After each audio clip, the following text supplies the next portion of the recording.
할렐루야. 우리 옆에 계신 분에 서로 인사할까요? 하나님만 좋으십니다. 우리 서로 고백하며 인사하겠습니다. 우리 앞뒤로도 인사하시기 바랍니다.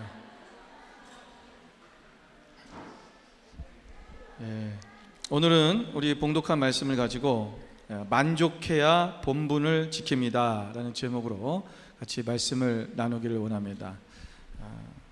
우리가 날마다 예배 때마다 제가 여러분께 인사를 시키는 게 있죠. 사실 인사가 아니라 우리의 고백입니다.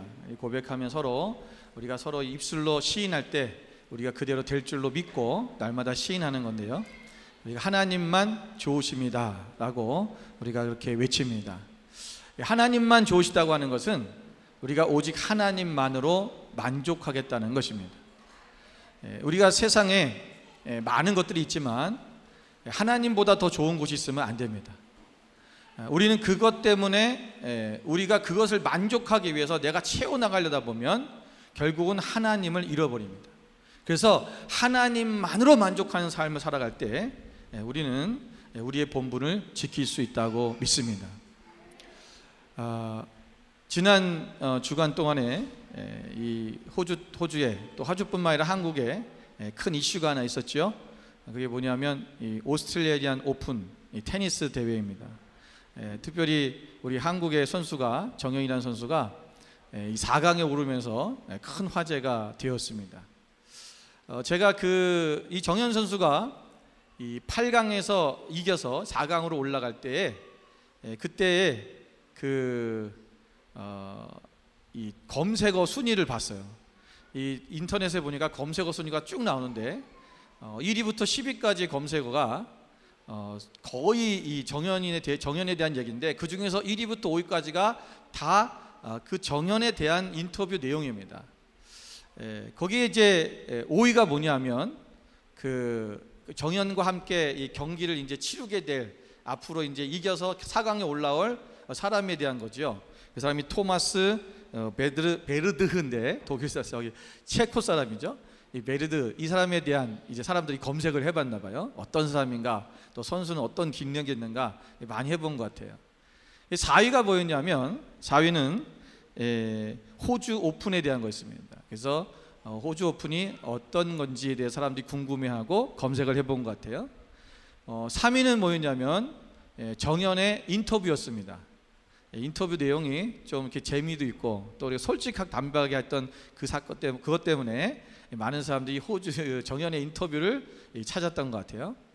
그리고 첫 번째 1위는 뭐였냐면, 1위는 이제 우리가 로저 페더스, 같이 이제 4강에 붙었던 로저 페더러에 대해서 그러한 이제 1위에 있었습니다. 여러분, 이 정현과 이제 이 게임을 할 사람에 대한 정보, 또 우리 호주 오픈은 무엇인가, 또 정현이라는 선수가 인터뷰했던 내용들, 이런 관심들이 있었지요. 여러분, 이 중에 2위는 뭐였을 것 같습니까? 예? 2위가 뭐였냐면, 2위는 정현의 상금이었습니다. 이게 이제 한국에서 이제 나타난 이제 검색 순위인데요, 한국 사람들은요, 하여튼 선수들이 무슨 잘 됐다, 무슨 뭐 경기가 뭐 잘 돼서 뭐 높은데 올라가고 뭐 4강에 올라가고 결승에 올라갔다 그러면 제일 먼저 관심 갖는 게 뭐냐면 돈을 얼마나 받냐는 거예요. 돈을 얼마나 버는가. 모든 사람의 관심이 돈에 집중돼 있어요. 오늘 우리의 삶 가운데, 오늘날 많은 이 한국의 젊은이들 보면, 그래서 일확천금을 노리는 것에 대한 그것의 마음을, 모든 것을 빼앗기며 살고 있는 것을 봅니다. 왜 그래요? 우리의 삶에, 내가 지금 살고 있는 내 삶에 만족함이 없다는 거예요. 더 나은 삶, 좀 더 많은 것을 누리고 좀 더 풍요로운 삶을 살고 싶어 하는 것, 그것이 오늘날 사람들의 모습인데, 이게 일반적인 세상 사람의 모습뿐만 아니라 오늘 하나님의 자녀라고 하는 그리스도인들조차도 자신의 본분을 망각하고 우리가 오직 돈 하며 돈이 주인된 삶을 살아가는 것이 우리 인간의 모습, 우리 그리스도인들의 모습이 아닌가 생각해 봅니다. 오늘 본문에 에스겔 선지자가 하나님으로부터 받은 말씀을 오늘 통치자들에게 이야기하는 거예요. 너희 통치자들아, 그들은 통치자들로서 그들이 해야 할 일이 있다는 거예요. 본분이 있다는 것입니다. 그 본분이 뭐냐 하면 너희들은 백성에 대해서 선한 정치를 해서 백성들을 잘 돌보고 그들의 재판을 공평하게 하고 공의롭게 해서 억울한 사람이 없게 만들고 그들의 것을 빼앗지 말고 도리어 그들에게 필요한 것이 무엇인지를 알아서 채워주고, 그리고 도양 형기들을 공정하게 해서 에바시나 밭이나 이런 것들을 똑같이 만들어서 이걸로 사람들을 속이지 말고 그 백성을 안전하게, 또 백성들이 잘 살 수 있도록 그렇게 잘 돌보는 것이 통치자들의 본분이라는 거예요. 그런데 여러분, 통치자들이 오늘 그 통치자로서의 삶을 살지 못하고 통치자로서의 그 직분을 감당하지 못하고 도리어 백성들의 것을 빼앗는, 강탈하는 그러한 자리에 섰다고 말하고 있는 거예요. 여러분, 오늘날 우리 그리스도인들은 이 시대의 통치자들입니다. 왜냐하면 여러분, 통치자라고 하는 것은 뭐냐면 우리는 하나님 예수님께서 말씀하시기를 너희는 왕같은 제사장이라 그러셨어요. 우리는 이제 이 땅에, 여러분, 우리가 그리스도인들은 왕처럼 살아야 된다는 거예요. 왕처럼 산다는 것은 남들보다 더 군림하고 잘 살고 높은 곳에 올라가야 된다는 그런 얘기가 아니에요. 우리가 왕처럼 살아가는 것은 우리가 세상 안에서 좋은 영적인 리더가 되라는 것입니다. 그리고 그들에게 본을 보이라는 거죠. 그리고 그들이 온전히 하나님 안에서 그들이 생명을 얻고 살아갈 수 있도록 옆에서 돕는 자가 되어야 된다는 거예요. 여러분, 우리는 영적 리더입니다. 그렇다면 영적인 리더인 우리들이 오늘날 어떻게 살아야 되느냐? 너희들이 이렇게 만족하고 자신의 본분을 지키며 살아가는 삶이 돼야 된다는 것입니다. 여러분, 오늘 본문의 말씀에 보면 이 9절 말씀에 이스라엘 통치자들아 너희에게 만족하니라 이렇게 말씀하고 있어요. 여러분, 이것은 하나님께서 그 통치자들을 향해서 나 너희들이 하는 일에 대해서, 너희들이 지금 그 통치를 하는 것에 대해서 왕들이 참 잘하고 있어, 나는 만족해, 이런 이야기가 아니에요. 이 말의 뜻은 뭐냐면 여러분, 그 뒤에 나오는 말씀을 우리가 읽어보면 무슨 말인지 아는 거예요. 너희는 포악과 겁탈을 제거하여 버리고 정의와 공의를 행하여 내 백성에게 속여 빼앗는 것을 그칠지니라. 무슨 말입니까? 너희들의 토색함이 남의 것을, 백성들 것을 빼앗는 것이 이미 가득 찼다는 거예요. 만족했다. 거기서 우리가 옛날 성경에는 족하니라 이렇게 나오고 있어요. 족하다, 만족했다는 말은 족하다라는 거예요. 다시 말하면 가득 찼다는 것입니다. 너무 가득 차서 이제는 그것이 넘치려고 한다는 거예요. 너희 이제 백성들 것을 빼앗는 것을 멈춰라, 그만해라 라는 말씀이에요. 여러분, 우리가 이런 얘기를 듣다 보면 그 당시 이스라엘 왕들은 그렇게 살았겠지, 나와는 상관이 없는 얘기야. 나는 왕이 아닌데, 나는 남의 것을 빼앗은 적도 없는데, 강탈한 적도 없는데, 내가 나한테 이게 뭐 필요한 말이지? 우리는 이렇게 생각할 수가 있어요. 그래서 여러분 왜 이 당시의 왕들이 백성들의 것을 강탈하고 그것을 빼앗았을까요? 속여 빼앗았다는 거예요. 저울을 속이고 추를 속여서 백성들의 재산을 더 많이 뺏어갔다는 거예요. 여러분, 왕은 이미 많은 것을 가진 사람이에요. 여러분, 왕이 가진 것은 다른 사람이 가진, 백성이 가진 것보다 좋을까요? 나쁠까요? 더 좋은 거 갖고 있는 거예요. 그런데 이 인간의 심성이 뭐냐면 남의 것이 더 커 보여요. 우리나라 옛말에 남의 떡이 커 보인다고, 남의 떡이 더 좋아 보이는 거죠. 그래서 자꾸 남의 것을 빼앗는 그게 있는 거예요. 저희가 예전에 우리 어느 집사님이 저희 집에 이렇게 방문하셨어요. 오래된 얘기예요. 근데 저희 집에 오시더니 저희 집에 있는 그림 한 점을 보시고는 이 그림 좀 자기 좀 달래는 거예요. 너무 좋대. 그래서 제가 안 됩니다 그랬어요. 왜 안 되냐요? 그래서 저거는 우리 딸하고 아들이 걔들이 초등학교 3학년 킨디 때 거예요 아마. 그때 어버이날 이 엄마한테 마더스데이 때 자기들이 이제 그 그림을 그려준다고 꽃 한 송이를 그려가지고요 이렇게 둘이서 같이 색칠을 해가지고 주는 건데, 그걸 이렇게 이렇게 유화처럼 이렇게 된 표고될 때 있잖아요. 거기다 이렇게 돼 있는다고 그린 거예요. 근데 애들이 그때 둘이서 색칠을 아주 깔끔하게 딱 맞춰서 해놨어요. 근데 얼핏 보면 피카소 그림 같아요. 얼핏 보면. 예. 이분이 그렇게 생각했나 봐. 그러더니 저거 그걸 달라는 거예요. 그래서 아니요, 이거는 우리 애들이 그린 건데, 그리고 이거 별로 막 그린 거고 애들이 애들이 그린 걸 그 왜 갖다가 저기 거시려고 그러냐고. 그랬더니 자기네 집을 팔려고 하는데 그 집에 데코를 이렇게 멋있게 해야 되는데 이게 딱 어울릴 것 같다는 거죠. 이걸 달라는 거예요. 이거는 우리 애들이 어렸을 때 자기 엄마 마더스데이라고 막 그렇게 둘이서 이렇게 그려갖고 해놓은 건데 그걸 또 추억인데 주기도 그렇잖아요.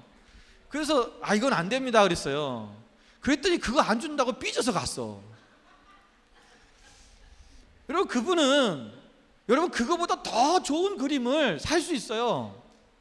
아니 10불만 줘도 $2숍에 가면요 2, 3불만 줘도 그거보다 나은 거 살 수 있어요. 그런데 왠지 목사님네 집에 있는 거는 그렇게 좋아 보이는데 왜 자기 집에는요 우리 집보다 어마어마하게 좋은 것들이 많거든요. 우리 집에 있는 모든 것이요, 여러분 저희 집에 와보시면 알겠지만 많은 분들이 저희 집에 오면은 목사님 뭐 이렇게 좋은 게 많냐고 막 그래요. 저희 집에 있는 건요 전부 다 쓰레기예요. 왜 쓰레기냐면 남들이 다 버리고 간 거 주워 넣은 거예요. 우리 교인들이 이사 가면서 한국 돌아가면서 목사님 혹시 필요하세요? 그래서 주워다 놓은 게 다 우리 집에 있는 가구들이에요. 예. 저희 집에 있는 식탁도 우리 어떤 자매가 여기 있는데 자기는 이사 가면서 필요 없다고 줘갖고 쓰고 있는 거고, 뭐 저기 무슨 선반장도 그렇고 뭐 저기 그 쇼파도 그렇고 저희 집에 있는 침대도 그렇고 다 그래요. 예. 그런데 우리 집에 와보면 사람들이요 다들 너무 좋대, 좋아 보인다는 거야. 감사합니다. 예. 그게 왜 그러냐면 제가 있어 보여서 그래요. 그런데 본인들의 집에 있는 건 더 좋은 거고 비싼 건데도 불구하고 남의 집에 있는 거 보면 그렇게 더 좋아 보이는 거예요. 왕이잖아요. 더 좋은 걸 가지고 있는데도 불구하고 그것에 만족하지 못하는 거죠. 만족함이 없는 사람들은 항상 다른 사람이 가지고 있는 것이 좋게 여겨져요. 그래서 그것을 내가 힘이 있다면 빼앗고 싶고, 내가 돈이 있다면 그 돈을 투자해서 더 남의 것을 가지고 싶어 하는 것이 인간의 욕심이에요. 그래서 제가 여러분에게 주식 같은 거 하지 마십시오 얘기하는 이유가 뭐냐면, 여러분 주식 불법은 아니에요, 그죠? 합법적인 거예요. 그런데 그게 뭐냐면 돈 많은 사람이 돈 없는 사람 뺏어가는 거예요. 어떻게 보면 도박하고 똑같아요. 판돈 넣고 판돈 가져가는 거예요. 그거는요 돈 많은 사람들이 이기는 거예요. 그러니까 우리가 열심히 일해서, 내가 하나님 앞에서 열심히 일해서 하나님께서 그것에 기름 부으시고 하나님께서 은혜 주셔서 그걸로 통하여 우리가 하나님이 채워주시는 그런 재정에 이렇게 합당한 열매들을 맺어야지, 우리가 공으로 또는 내가 있는 힘으로 남의 것을 빼앗는 그러한 일을 해서는 안 된다라는 것입니다. 오늘 우리가 여러분 왕이 그 백성들의 것을 빼앗지 않을 수 있었던 방법은 뭐냐면요, 그가 백성의 위치로 돌아가면 돼요. 그가 왕의 위치에 있다 보니까 나는 왕이야, 난 왕이니까 더 많은 걸 가져야 돼, 왕은 더 풍요로워야 돼, 그리고 나는 왕이니까 권력이 있어, 난 남의 것을 빼앗을 수 있어. 자꾸만 내 위치에서 사람들이 그러더라고요. 돈이 100억 있는 사람, 1000억 있는 사람은요 100억 1000억이 있으면 더 씀씀이가 커지고요 돈이 더 필요하대요. 우리 같으면 100억만 있으면 우리 어떻겠어요? 더 이상의 돈이 필요하지 않을 것 같잖아요. 그런데 100억 있는 사람은요 100억 있는 사람도 돈이 늘 모자라요. 없어봐서 모르죠. 그렇대요. 100억이 있어도 또 돈이 모자라다는 거예요. 그럼 1000억이 있으면 만족할까요? 아니요. 우리나라 대통령들을 보세요. 그들이 대통령이 되면 자기가 대통령이라는 위치에 딱 올라갔을 때 그때 자기가 백성의 위치로 내려와야 돼요. 그러면 정치를 잘할 수 있어요. 대통령 위치만 올라가면 무엇인가 더 많은 것을 더 가지려고만 하는 그런 욕심들이 그들 가운데 생기는 거죠. 결국은 그들의 말로가 대통령을 하고 난 후에 우리 한국 대통령 치고 제대로 좋게 끝나는 사람이 거의 없잖아요. 미국 대통령들 보세요. 대통령이 끝나고 나면 다니면서 강의하러 다니잖아요. 강연하러 다니고. 거기서 들어오는 수입들, 또 책을 내고 거기서 들어오는 수입들이 얼마나 많이 나오는지 몰라요. 충분히 그들은 대통령이 후에도 잘 살 수 있어요. 편안하게 살 수 있다고요. 그런데 우리 한국 대통령은 그냥 어떻게 하든지 임기 내에 뭔가를 자기 거를 만들어 놓지 않으면 큰일 난다고 하는 그러한 조바심이 있나 봐요. 내가 백성의 위치로 내려와야 돼요. 그러면 내 본분이 생각나고 내가 온전히 그 만족함에 살아서 내가 그 본분을 지키며 나갈 수 있는 하나님의 백성이 될 수 있다는 것입니다. 여러분, 엘리의 제사장이 있었습니다. 엘리의 제사장에 두 아들이 있었는데 이름이 홈니와 비느하스죠. 이 두 아들이 제사장인데도 불구하고 그들은 제사장으로서의 자신들의 직분을 감당하지 못했어요. 왜 감당하지 못했습니까? 그들이 만족함이 없었다는 거예요. 우리 한번 성경을 볼까요? 사무엘상 2장 12절, 16절, 12절부터 16절 말씀을 보면 이렇게 기록되어 있습니다. 엘리의 아들들은 행실이 나빠 여호와를 알지 못하더라. 그 제사장들이 백성에게 행하는 관습은 이러하니 곧 어떤 사람이 제사를 드리고 그 고기를 삶을 때에 제사장의 사환이 손에 새 살고리를 가지고 와서 그것으로 냄비나 솥에나 큰 솥에나 가마에 찔러 넣어 갈고리에 걸려 나오는 것은 제사장이 자기 것으로 가지되 실로에서 그곳에 본 모든 이스라엘 사람에게 이같이 할 뿐 아니라 기름을 태우기 전에도 제사장의 사환이 와서 제사 드리는 사람에게 이르기를 제사장에게 구워드릴 고기를 내라. 그가 내게 삶은 고기를 원하지 아니하고 날 것을 원하신다 하다가 그 사람이 이르기를 반드시 먼저 기름을 태운 후에 내 마음에 원하는 대로 가지라 하면 그가 말하기를 아니라 지금 내게 내라. 그렇지 아니하면 내가 억지로 빼앗으리라 하였으니 그랬어요. 여러분, 제사장들은 그 제물로 들어온 그 제물을 그 소나 양이나 이러한 제물에 그 이 다리, 넓적다리, 특히 넓적다리 부분들 또 살에대한 부분들을 그거를 자기들이 가져가서 음식으로 삼을 수 있었어요. 그게 뭐냐면 제사장의 분깃이에요. 그런데 그 제사장의 분깃을 먹으면 되는데 오늘 이 홈니와 비느하스는 그것을 하나님 앞에 드리기도 전에 먼저 가서 삼지창으로 사환들이 가갖고 그것을 찔러서 가마솥에 있는 아무 고기나 먼저 찔러갖고 나오는 대로 가져갔다는 거예요. 그러니까 그것은 원래 뭐 해야 되냐면요, 그 제물을 드린 사람과 제물을 드린 사람과 함께 나누어 먹는 거예요. 그런데 이것을 나누지도 아니하고 자기가 먼저 좋은 것을 먼저 가져가는 거죠. 그리고 또 이것을 먼저 기름은 태워서 하나님 앞에 올려드려야 되거든요. 그리고 고기를 가져가는데 기름을 태우기 전에 와서 고기를 달라는 거예요. 안 된다, 이걸 기름을 태워야 되는 거 아니냐. 그럼 사환이 뭐라냐면 우리 제사장님이 그냥 구워 먹기 원한다는 거죠. 그 당시에는 여러분 구워 먹는 게 아니라 삶아서 먹는 거예요. 그런데 이것이 기름을 먼저 태워버리면 뭐가 돼요? 맛이 없어요. 여러분, 고기도 기름기가 좀 지방이 있어야 맛있잖아요. 근데 이거를 지방을 다 떼내버리니까, 태워버리니까 맛이 없고 퍽퍽하거든요. 그러니까 이제는 좀 기름기 있는 것도 먹고 싶은 거죠. 그래서 갖다 구워 먹겠다는 거예요. 그게 달라는 거예요. 안 주면 내가 빼앗으리라 이랬다는 거죠. 이게 지금 말이 되는 소리입니까? 제사장이라는 거예요. 하나님의 제사장이 지금 제사를 드리는 법도와 제사를 어떻게 하나님 앞에 드려야 되는 그 자기의 본분을 잃어버리고 자기의 만족만을 채우기 위해서 어떻게 하든 더 좋은 걸 먹고 어떻게 하면 더 맛있는 것을 먹을까, 그것을 연구했다는 거예요.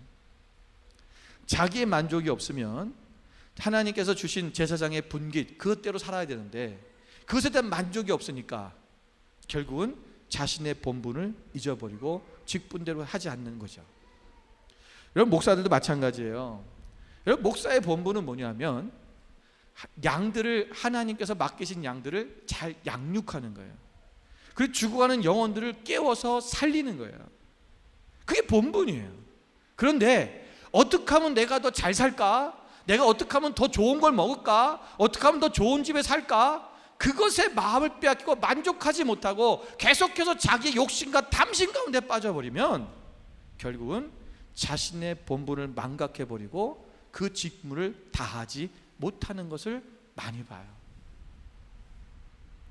여러분, 목사뿐만이 아닙니다.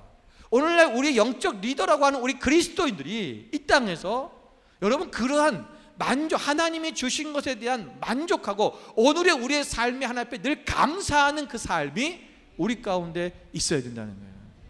그게 안 되면 우리는 우리의 직분이 망각되어서 결국은 그리스도인답게 살지 못하고 세상 사람들과 똑같이 돈의 노예가 되어서 돈 하면서 그렇게 살다가 가는 그런 인생이 되고 마는 것입니다. 우리가 고린도후서 3장 5절 말씀에 보면 우리가 무슨 일이든지 우리에게서 난 것 같이 스스로 만족할 것이 아니니 우리의 만족은 오직 하나님으로부터 나느니라. 세상의 그 어떤 것도 그것 때문에 우리가 만족하지 말라는 거예요. 오직 하나님만으로 만족하라는 거예요. 우리의 만족은 오직 하나님으로부터 오느니라. 여러분, 옆에 사람이 한번 서로 이렇게 고백할까요? 하나님만으로 만족합시다. 서로 고백하십시오. 격려해 주십시오. 네.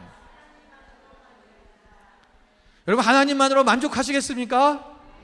정말 하나님만 있으면 됩니까? 아무것도 없어도 되겠어요? 대답이 줄어들잖아요. 우리가 실제로 그렇게 고백하고 말하면서도 우리의 삶의 현장 속에서는 우리는 하나님 말고 돈이 더 있으면 좋겠는 거죠.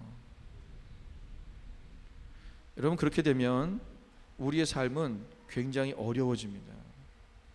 여러분, 독일의 신학자 본 회포라는 사람이 있어요. 굉장히 유명하신 분입니다. 이분이 독일 교회가 굉장히 무기력해지고 쇠퇴하기 시작할 때 독일 교회를 향해서 하신 말씀이 있어요. 그때 뭐라고 그랬냐면 이렇게 말했습니다.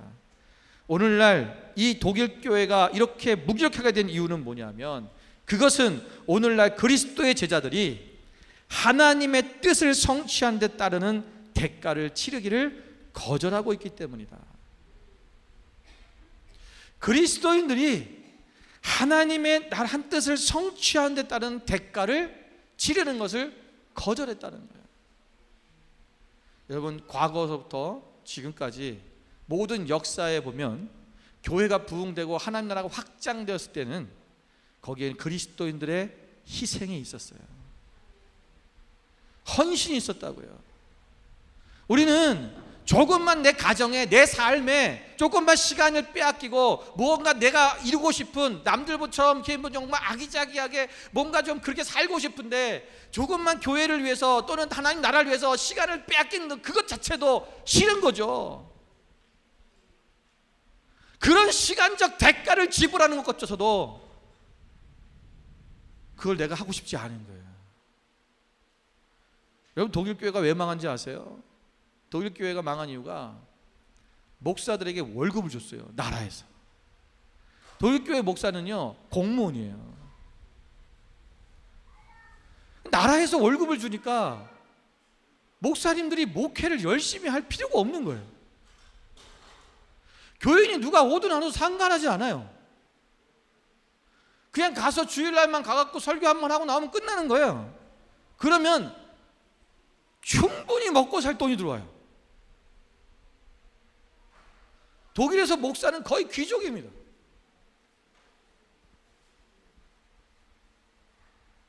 그런데 교회는 전부 다 문을 닫고 말았어요. 독일에는 지금 복음은 사라졌고 점점 무슬림으로 가득 찬 그런 나라가 돼버리고 말았어요. 우리가 오늘 대가를 지불한 일을 하지 않으려고 하면 결국은 무너지는 거예요. 자기의 만족만을 채우려고 하는 그 삶 속에서 오늘 우리가 지켜야 될, 우리가 해야 될 그 본분을 우리 이루지 못한다는 것입니다. 오늘 본문의 말씀에 보면 이 통치자들이 오늘 그들이 지켜야 될 본분이 있었다는 것입니다. 오늘 17절 말씀에 보면 군주의 본분은 이렇게 시작을 하죠. 그런데 이 앞에 먼저 그들이 해야 될 일이 또 하나가 있는데 그게 뭐냐면 9절에 나온 겁니다. 정의와 공의를 행하며 했어요. 여러분, 그들이 지켜야 될 군주, 이 통치자들이, 왕들이 해야 될 그들이 본분이 뭐였냐면 공평과 공의를 행하는 것입니다. 다시 말하면 정의와 공의를 행하는 것입니다. 여러분, 그들은 저울을 속였어요. 저울을 똑같이 만들지 않았다는 거예요. 에바와 밧은 똑같은 그 부피인데, 이 에바는 고체를 만들어진, 고체를 담는, 그러니까 바구니 같은 거예요. 바구니가처럼 생긴 건데 22리터의 고체를 담을 수 있는, 그러니까 뭐 쌀이나 밀이나 이런 곡물을 담는 거예요. 그게 하나가 22리터예요. 그리고 밧은 뭐냐면 액체를 담는 거예요. 기름 같은 거. 이것이 또 한 밧이 뭐냐면 22리터예요. 그런데 이 밧과 그다음에 이 에바를 조금 살짝 작게 만들었다는 거예요. 그럼 양이 적게 들어가잖아요. 똑같은 돈을 받고도 적은 양을 주는 거예요. 그래서 거기서 이득을 얻는 거죠. 또 저울을 만드는데, 저울이 있잖아요. 저울이, 옛날 저울들은 이렇게 나무가 달려서 양쪽에 이렇게 그릇 같은 게 달려 있죠. 그럼 한쪽에는 추를 놓고 한쪽에 물건을 놓고, 그래서 추를 올려서 그 무게에 따라서 이것이 평평해지면 이거를 공평이라고 그러는 거예요. 이 무게가 이거와 같아야 되는 거죠. 그런데 이 무게를 더 올려가지고, 그래서 이거를 물건을 더 조금 얹는 그런 식으로 만든 거예요. 그래서 백성들에게 더 많은 것을 빼앗는, 이런 식으로 빼앗았다는 거예요. 여러분, 이런 일들이 그들 가운데 있어지면서 그들이 만족하지 못하니까 자꾸 남의 것을 빼앗기 위해서 이런 공평과 정의와 공의가 사라져버렸다는 것입니다. 여러분, 정의가 무엇입니까?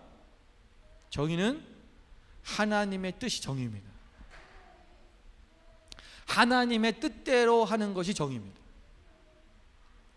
나의 뜻이 아니에요. 여러분, 어떤 다른 사람의 뜻이 아니라 우리 인간은 다 부족한 거예요. 또 세상의 법 또한 어떻게 보면 세상 사람이 만든 거예요. 그래서 우리의 가장 기준은 뭐냐면 하나님의 말씀이에요. 그게 정의예요. 우리는 그 하나님의 뜻을 우리가 이루어 나가는 것입니다. 두 번째는 우리가 지켜야 될 본분이 있는데, 그게 뭐냐면 우리가 합당한 예배를 드려야 된다는 것입니다. 그리스도인들이 하나님 앞에 합당한 예배를 드렸는데 예배를 잘 안 드려요. 자, 여러분, 예배를 여러분이 못 드리게 된 이유가 뭘까요? 항상 살펴보세요. 내가 오늘 예배를 못 드리는, 예배에 내가 혹시라도 오늘 예배 드리러 가야 되는데, 하나님 앞에 예배해야 되는데 예배를 못 드렸다. 그 이유의 대부분 99%는 뭐냐면 돈 때문이에요. 어떤 나의 만족을 이루기 위한 거예요. 나의 만족을 채우기 위해서 그런 거죠. 지난주 금요일 날 금요 예배에 사람들이 정말 많이 안 왔어요. 왜 안 왔을까요? 그 시간에 뭐 했어요? 아까 말했던 그 정현이 테니스 4강 하던 날이에요. 4강 하던 시간이에요. 그것 때문에 여러분이 안 오신지는 모르겠지만 저는 그게 먼저 떠오르는 거죠. 그것 때문에 안 오나 보다. 만약에 여러분 그것 때문에 원래 예배를 늘 나오던 분이 안 났다면 그 뭐야? 나의 만족을 채우고 싶은 거예요. 그러면 예배를 등한시하게 돼 있어요. 내가 오늘 예배 드릴 시간에 내가 돈을 더 벌어야 돼. 그럼 예배를 못 드리는 거예요. 우리가 오늘의 삶에 만족할 수 있으면 하나님 앞에 내가 지켜야 될 본분을 지킬 수 있게 돼요. 예배 마음껏 드릴 수 있죠. 그 구애받지 않는 거예요. 그런데 우리가 하나님 앞에 드리는 예배가 합당한 예배 드리는데, 이 합당한 예배에 세 가지가 있어요. 세 가지가 뭐냐면, 여기 성경에 보니까 13절에 마땅히 드릴 예물은 그랬어요. 그러니까 마땅히 드릴 예물이 있다는 거예요. 그리고 14절에 가면 정한 규례대로 드려야 된다는 거예요. 정한 규례대로. 그 다음에 15절에 가면 감사 제물로 드리라는 거예요. 우리가 예배할 때 이 세 가지가 필요한 거예요. 하나님 앞에 마땅히 드려야 될 예물이 있어야 된다는 것입니다. 여러분, 이 예물이 뭘까요? 우리가 하나님 앞에 나갈 때는, 하나님 앞에 이스라엘 백성들은 항상 제물을 가지고 왔어요. 그 제물은 나의 죄를 고백하기 위해서 속죄 제물도 있고요, 하나님 앞에 감사하기 위해서 감사하는 예물도 있고요, 우리가 정기적으로 하나님 앞에 예배하는 번제도 있어요. 이렇게 하나님 앞에 드려지는 이 예배 때는 항상 뭐가 있냐면 짐승을 가지고 와서 예물로 바쳤어요. 오늘 예수님께서는 마태복음 6장 21절에 내 보물이 있는 곳에는, 내 보물이 있는 그곳에는 내 마음도 있느니라고 말씀하셨어요. 내 보물이 있는 곳에 내 마음이 있다. 오늘 우리가 하나님 앞에 예물을 드리는 이유는 뭐냐면, 내가 하나님의 은혜에 감사하고 또 하나님을 사랑하기 때문에 그분께 내 마음을 드리는 거예요. 아, 목사님, 저는 그런 거 안 드려도 하나님을 정말 사랑해요. 정말 사랑해요. 하나님은 내 마음의 중심을 보시는 분 아니에요. 그런데 하나님이 꼭 예물 드렸다고 내가 하나님을 사랑하는지 안 사랑하는지 그걸 아실까요? 꼭 그래야 되나요? 그렇게 질문하신 분들이 있어요. 예, 분명히 하나님은 우리의 중심을 보시는 분이에요. 그런데 여러분, 우리의 내적인 내 삶 속에서 내 안에 정말 하나님에 대한 사랑에 대한 자세, 그 마음에 있는 사람은 하나님 앞에 내가 내 보물을 드릴 수 있는 마음이 생기는 거예요. 여러분, 사랑하는 사람에게는 무엇인가 주고 싶잖아요. 여러분이 사랑한다고 하면서, 사랑하는 애인이 있어요. 만약에 애인이 있는데 그 애인에게 난 널 정말 사랑해, 맨날 만날 때마다 사랑해 사랑해, 맨날 사랑한다고 얘기하는데 밥 한 번 안 사고, 차 한 번 안 사고, 뭐 무슨 날이 돼도 선물 한 번, 생일인데 선물 한 번 얻고, 너 내가 사랑하는 거 알지? 이러면서 끝내고. 여러분, 그렇다면 여러분 그 사람하고 만나겠어요? 여러분, 그 사랑을 받아주겠어요? 그게 사랑인 줄 알겠어요? 아니죠. 정말 사랑한다면 여러분, 물질이 가게 돼 있는 거예요. 왜? 우리의 보물이 뭐냐? 물질이기 때문에 그래요. 우리가 하나님 앞에, 여러분, 이러한 예물, 하나님 앞에 이 정한 규례대로, 또 마땅한 예물을, 정한 규례대로 감사의 예물을 하나님 앞에 드리는 사람이 돼야 돼요. 그런데 여러분, 정한 규례대로 해라 그랬어요. 그게 뭐냐면 우리의 마음대로 내가 하고 싶은 대로 하는 것이 아니라 하나님께서 정해준 대로 하라는 거예요. 여러분, 레위기 10장 1절에 2절에 보면 아론의 아들 나답과 아비후가 나옵니다. 이들도 제사장이죠. 그런데 이들이 제사를 드릴 때 그 향로를, 하나님 앞에 향로를 바치는데 그 불을, 자기들이 하나님이 명령하시지 아니하신 불을, 다른 불을 담아서 여호와 앞에 분향하였다라고 되어 있어요. 그러자 불이 여호와 앞에서 나와 그들을 삼킴에 그들이 여호와 앞에서 죽은지라. 왜 그런 거예요? 하나님께서 드리라고 하는 불이 있는데 그걸로 하지 아니하고 자기들이 편한 대로 다른 불을 사용한 거예요. 똑같은 불인데 어때? 이렇게 해도 되지? 아니요. 하나님께서 말씀하신 대로 하라는 거예요. 오늘 우리 예배가, 여러분, 내가 뭐 굳이 교회 가서 예배 드려야 돼? 집에서 혼자 예배하면 안 될까? 나 혼자 예배하면 편하던데, 시간도 조금밖에 안 걸리고, 그래도 하나님 예배 받으시는 거 아니에요? 예, 집에서 예배 드린다고 하나님 안 받는 거 아니에요. 그러나 우리가 날마다 집에서, 우리가 날마다 가정에서 예배를 드려야 되지만, 오늘 우리가 하나님이 정하신 그날에, 하나님의 거룩한 날에 주님 앞에 모여서, 공동체가 모여서 하나님 앞에 예배해야 되는 거예요. 우리가 자꾸만 내 생각대로, 내 뜻대로 하려고 하지 말라는 것입니다. 세 번째 우리의 본분은 뭐냐면 백성들을 위해서 속죄할 수 있어야 된다는 것입니다.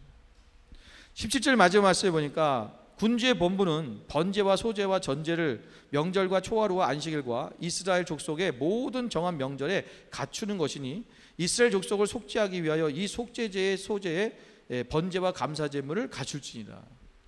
그러니까 군주들, 통치자들은 뭐 해야 되냐면 백성들이 이 군주에게 제물을 갖다 줍니다.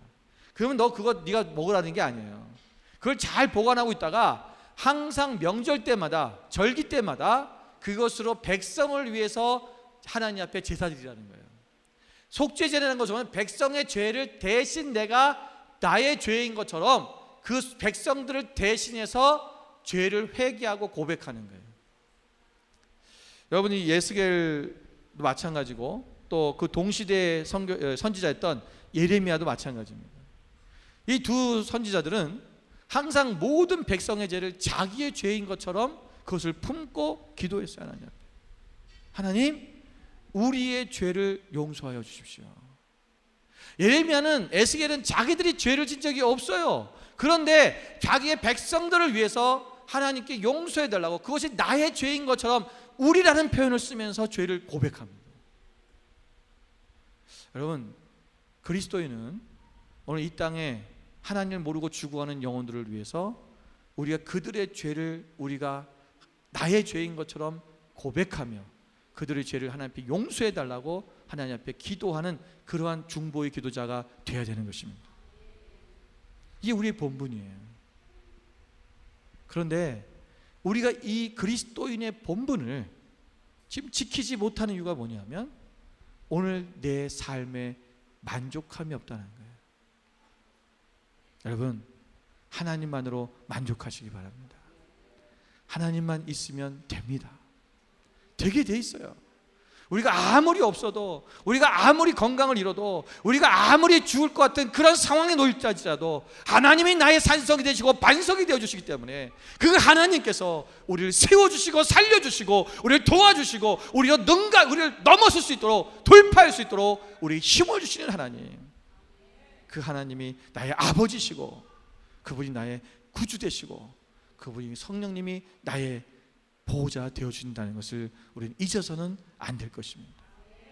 오직 하나님으로 만족할 때 우리가 세상의 욕심을 빼어내고 우리가 세상 사람들과 똑같이 살아가는 인생이 되는 것이 아니라 하나님의 뜻을 쫓아가며 우리가 공평과 정의를 행하고 우리가 하나님 앞에 온전한 예배를 드리고 우리가 백성들을, 죽어가는 영혼들을 위해 대신 우리가 그 화목제물로 하나님 앞에 나갈 수 있는 그런 그리스도인의 본분을 다하는 그런 저와 여러분이 될 줄로 믿는 것입니다. 오늘 저와 여러분은, 우리 만나의 모든 지체 여러분은 바로 이렇게 주님 안에서 날마다 그리스도의 그 직분, 하나님 주신 그 사명을 감당하며 나가는 저 여러분 되시기를 주님으로 축원을 드립니다. 기도하겠습니다.